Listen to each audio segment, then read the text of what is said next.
Testigo.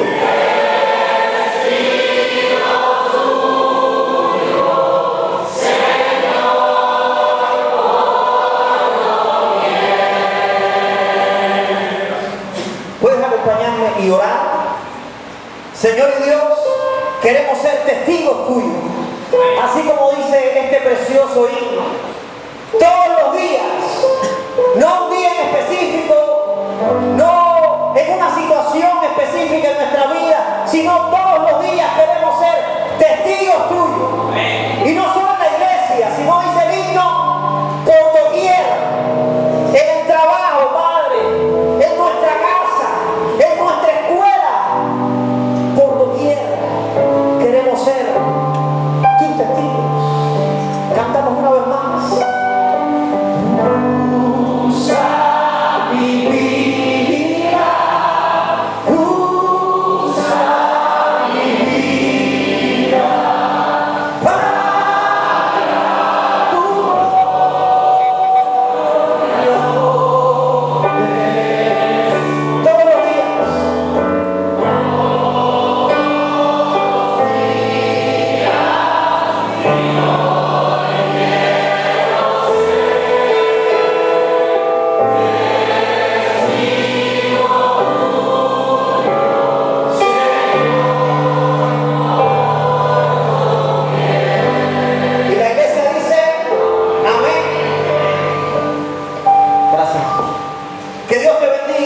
Hermano, esta mañana te voy a pedir que busques el libro de Hechos de los Apóstoles y lo tengas ahí abierto en el capítulo 28, porque vamos a estar hablando acerca de alguien, me puede poner el texto del libro, que fue testigo de Dios por doquier. Vamos a estar hablando acerca de alguien que fue testigo de Dios por doquier, no solo en su casa, no solo en el contexto de sus amistades, sino que extendió el reino de Dios. Fue testigo de Dios pese a cualquier circunstancia, pese a cualquier situación en la que se encontraba. Esta persona de la que vamos a hablar hoy fue testigo de Dios por doquier. Pero antes de leer en el capítulo 28, vamos a estar hablando un poquito acerca de esta persona, el apóstol Pablo. Vamos a adentrarnos en el contexto para entender lo sucedido en el capítulo 28. Pablo, después de desarrollar un extenso y efectivo ministerio dentro de los gentiles.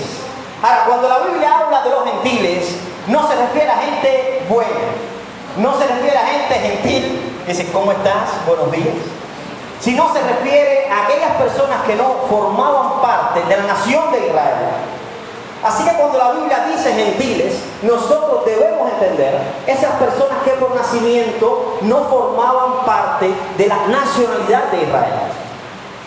Así que este Pablo del cual hablamos había desarrollado un ministerio tremendo entre los gentiles, sembrando la palabra de Dios en muchas regiones de Asia, fundando innumerables iglesias y discipulando a miles de personas.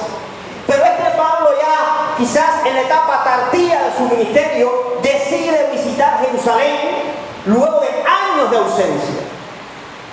Por esa fecha, la fama de Pablo se había extendido como alguien que predicaba una nueva doctrina y, según los judíos más ortodoxos, contraria a la ley de Moisés y a las tradiciones del judaísmo. Por tanto, para los judíos celosos de sus costumbres y equivocadamente arraigados a la ley como la única vía para acercarse a Dios, Pablo no era otra cosa que un alborotador.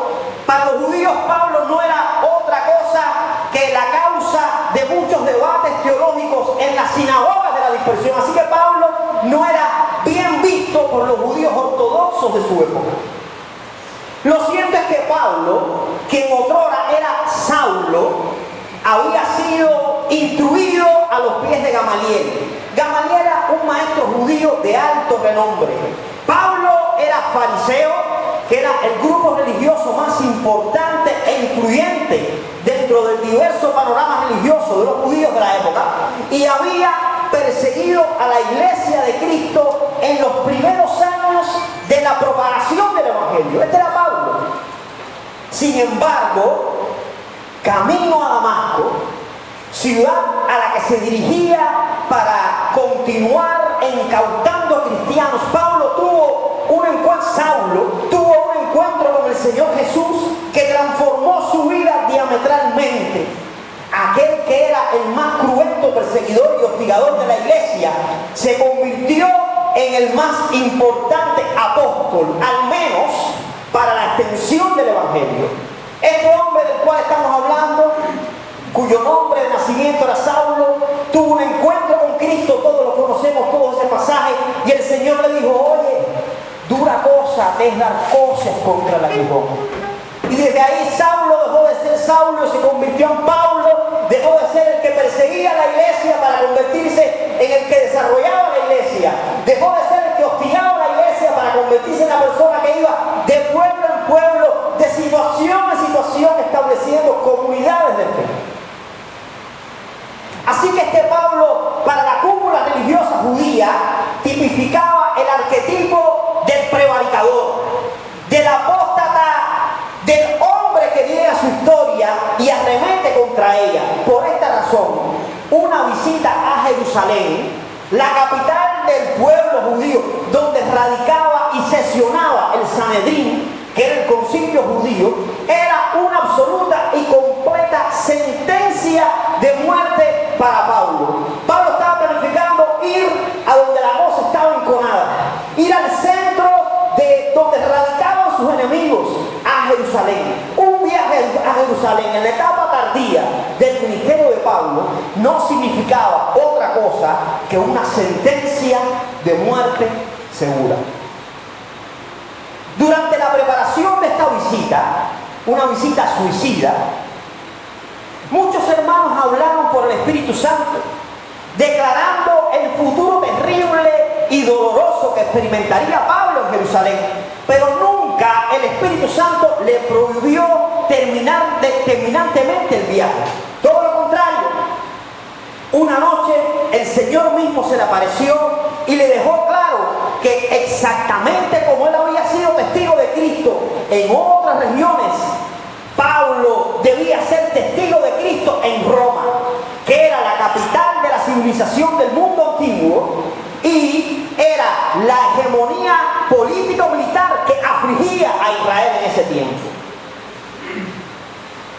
Así que, tal y como fue profetizado por algunos hermanos de parte del Señor, Pablo fue hecho prisionero a pocos días de llegar a la ciudad de Jerusalén y acusado de sedición y de profanar el templo.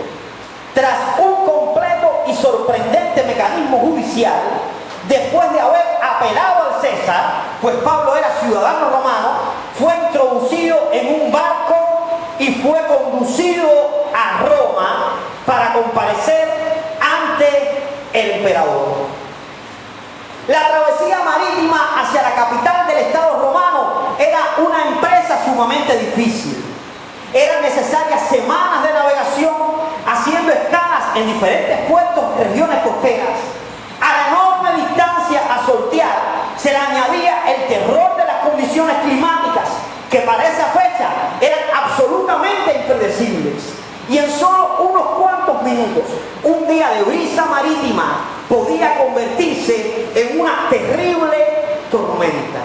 Y eso fue exactamente lo que ocurrió.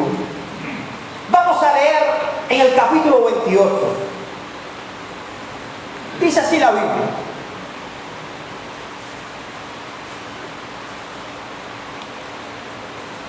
estando ya a salvo, supimos que la isla se llamaba Malta.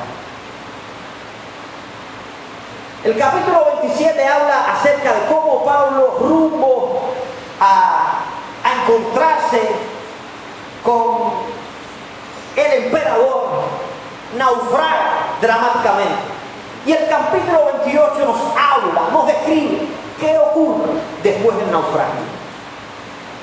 Estando ya a salvo, supimos que la isla se llamaba Malta y los naturales nos trataron con no poca humanidad, porque encendiendo un fuego nos recibieron a todos a causa de la lluvia que caía y del frío. Entonces, habiendo recogido Pablo algunas ramas secas, escuche bien, las echó al fuego y una víbora, huyendo del calor, se le prendió en la mano. Cuando los naturales vieron la víbora colgando de su mano, se decían unos a otros: ciertamente este hombre es homicida, a quien escapado del mar la justicia no deja vivir. ¿Qué dice el versículo 5? Pero él, sacudiendo la víbora en el fuego, ningún daño padeció. Ningún daño padeció. El Señor cuida de sus hijos. ¿Usted puede decir amén? Amén. El capítulo 27 narra en términos muy técnicos la lucha de los marineros que llevaban a Pablo hacia Roma, acompañado de algunos hermanos.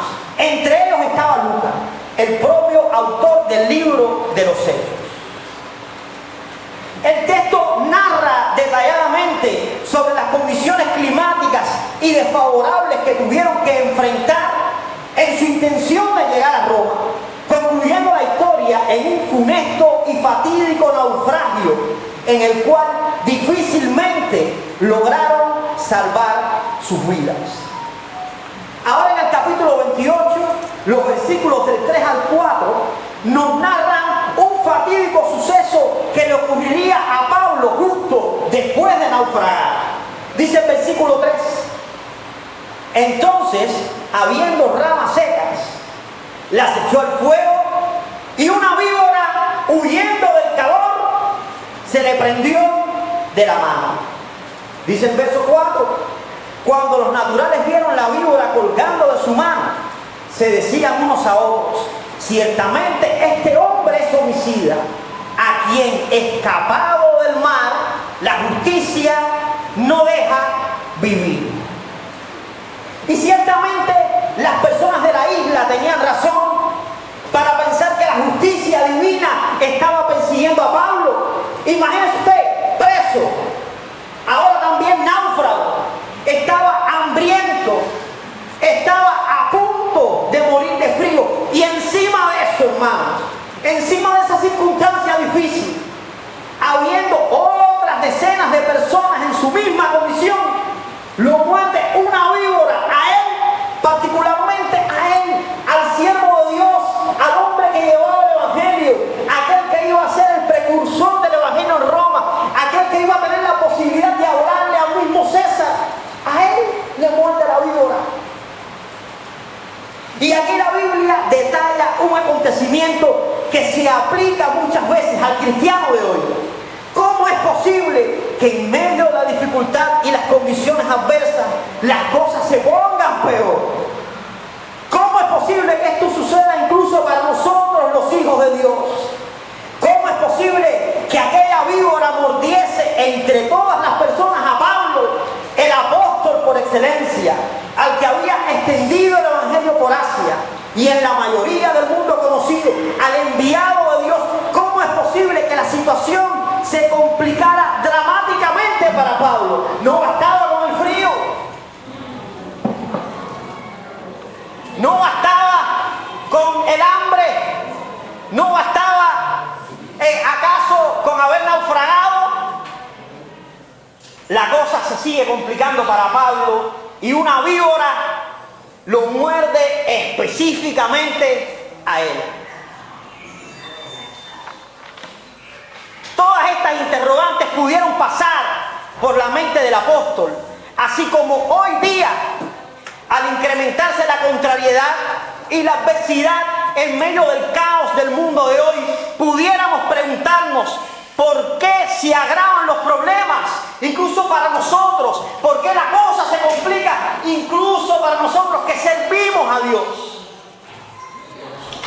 Así que al naufragio, al frío, al hambre, a la prisión, hay que añadirle ahora la letal mordida de una víbora que le dejaba solo minutos de vida a Pablo, pues el veneno ya estaba corriendo por sus venas y en breve entraría en acción su efecto siniestro. Según la Enciclopedia para la Salud, el veneno de una víbora lesiona el tejido que rodea la mordedura. El veneno puede causar daños en la célula, impedir la coagulación de la sangre y lesionar los vasos sanguíneos, de modo que el veneno se filtra a través de los mismos vasos. Estos cambios físicos que experimenta la persona mordida puede provocar hemorragias internas e insuficiencia cardíaca, puede provocar insuficiencia respiratoria y renal, desencadenando una posible muerte dolorosa e inmediata. Pablo reunía todas las condiciones para desesperarse, para no mantener la calma, para comenzar a proferir reclamaciones incluso contra el mismo Dios. Al final, el Señor mismo se le había aparecido y por su mandato, él estaba en esa situación. Pablo estaba allí en medio de esas circunstancias porque el mismo Señor le había dicho: es necesario que vayas y seas testigo mío en Roma. Sin embargo, el versículo 5 refiere lo siguiente: pero él, sacudiendo la víbora en el fuego, ningún daño padeció. Ya. El texto no describe un soberbio acto de queja contra Dios. Gracias. Ni tampoco recoge un discurso de lástima hacia sí mismo, sino que el versículo 5 sugiere escueta y apaciblemente un absoluto control emocional de Pablo sobre el incremento de la dificultad. Muchas veces nosotros, cuando los problemas se agudizan y pareciera que no tienen fin, solo que se incrementan, no adoptamos la postura de control que adoptó Pablo cuando fue mordido por la víbora e irrumpimos en un periodo de queja contra Dios, de lamentación y de autocompasión nocivas. Hermano, la lamentación, la queja, la autocompasión no son otra cosa que elementos que agudizan la crisis emocional y añadirán contrariedad a la situación. Sustituir la duda por la confianza en Dios. Sustituir la queja por la alabanza. Sustituir la autoconmiseración por la esperanza nos hará ver las pruebas y la agudización de estas como oportunidades de crecer espiritualmente y más aún en mi relación personal con el Señor. Además, una buena actitud ante la prueba, escuche bien, una buena actitud ante la prueba es un poderoso testimonio para otras personas. ¿Está de acuerdo conmigo en eso? ¿Qué es la autoconmiseración? La autoconmiseración es el sentimiento que surge del pesimismo y el egoísmo. Quien es pesimista piensa que el infortunio gobierna su vida, por eso se compadece de su mala fortuna. Dios no nos ha llamado a ser personas que estén constantemente viviendo en la autoconmiseración. Dios nos ha hecho partícipes de su gloria. Dios nos ha hecho un pueblo de victoria. Y aunque la situación esté difícil, y aunque la situación del caos reine a nuestro alrededor, Dios está con su pueblo. Nosotros no debemos inquietarnos por nada. Debemos permanecer sabiendo que nuestro Dios reina, que nuestro Rey está sentado en su trono. Y debemos, exactamente como Pablo, enfocarnos en la obra de Dios. Debemos ser testigos, como Pablo iba a ser testigo incluso con su vida en Roma. Pablo reunía todos los elementos para tener el evento de autoconmiseración más grande de la historia. recordemos, estaba preso, hambriento, ahora había naufragado, con frío, rondando la hipotermia. Y para colmo, ahora, gracias, Pablo reunía todos los elementos para tener el evento de autoconmiseración más grande de la historia. Estaba preso, hambriento, náufrago, con frío, ya estaba rondando la hipotermia. Y para colmo, ahora había sido mordido por una víbora, lo cual le vaticinaba, hermanos, solo unos minutos de vida. Pero volvemos al versículo. Sacudiendo la víbora en el fuego, ningún daño padeció. Pablo se mantuvo enfocado en Dios pese a la prueba. Pablo no dio rienda suelta a su consideración humana de la situación, ni siquiera con el veneno de la víbora mortal corriendo por sus venas. Si el Señor había dicho que él sería su testigo en Roma, entonces nada frustraría ese plan. Hermano, lo que Dios te ha dicho, lo que Dios ha declarado para su iglesia, lo que Dios ha declarado para ti, eso es lo que se hará. Lo que Dios ha dicho, lo que el hombre dicta, es efímero. Pero si Dios ha declarado palabra de bendición para ti, pero si Dios ha declarado palabra de bendición para su iglesia, eso se hará. ¿Usted dice amén? Amén. El veneno mortal no detuvo la vida de Pablo, tampoco frustró el plan de Dios de que el evangelio llegara a Roma mediante el ministerio de este. De esa misma forma, la iglesia de hoy debe abandonar su posición de queja y de autoconmiseración. En medio de la mordida de la víbora, que significa la agudización de los problemas, la iglesia de hoy debe enfocarse en la palabra de Dios, en el plan de Dios y en el propósito de Dios. Sabiendo que ninguna contrariedad frustrará lo que Dios ha dicho en su palabra, ni cambiará el futuro glorioso que nos espera con el advenimiento del Mesías y el establecimiento perpetuo del reino de Dios. Dígale, hermano, que tienes ahí a tu lado. Va a sonar un poco cómico, pero después va a tener sentido. Sacude la víbora en el fuego. Sacude esa víbora que te muerde. Sacúdela en el fuego. Cambia las mordidas de la víbora, que son los problemas, que es la autoconmiseración, que es la escasez, que es la preocupación. Cambia esa mordida por el fuego de la palabra de Dios. Tú sabes lo que ha dicho Dios de su pueblo. Escucha bien. Nadie te podrá hacer frente en todos los días de tu vida. Como estuve con Moisés, estaré contigo. No te dejaré ni te desampararé. ¿Sabes lo que dice el fuego de la palabra de Dios? A Jehová he puesto siempre delante de mí, porque está a mi diestra, no seré conmovido. ¿Sabes lo que dice el fuego de la palabra de Dios?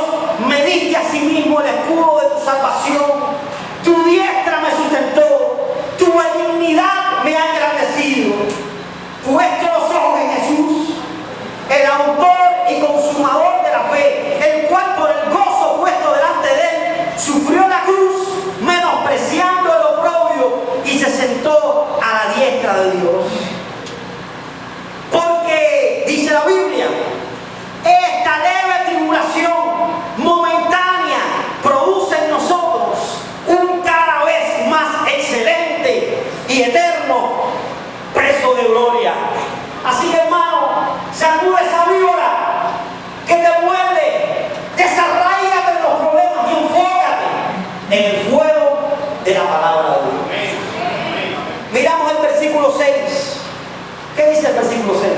Capítulo 28, libro de los Hechos. Mire esto, hermano. Ahora está describiendo la aptitud de los habitantes de la isla de Malta cuando vieron que Pablo, encima de todo lo que había ocurrido, lo había también mordido una víbora. Ellos estaban esperando que él se hinchase, escuche, o cayese muerto de repente. Mas habiendo esperado mucho y viendo que ningún mal le venía, cambiaron de parecer y dijeron que era un dios. Los habitantes de la isla de Malta estaban esperando que en cualquier momento Pablo cayese muerto, hinchado y vencido por el veneno de la víbora. Así que todos los ojos que ahí estaban, todo el mundo, todas las personas que estaban ahí, estaban mirando. Todos los ojos, todas las miradas recaían en él. Una gran expectación. Aquello era un gran espectáculo.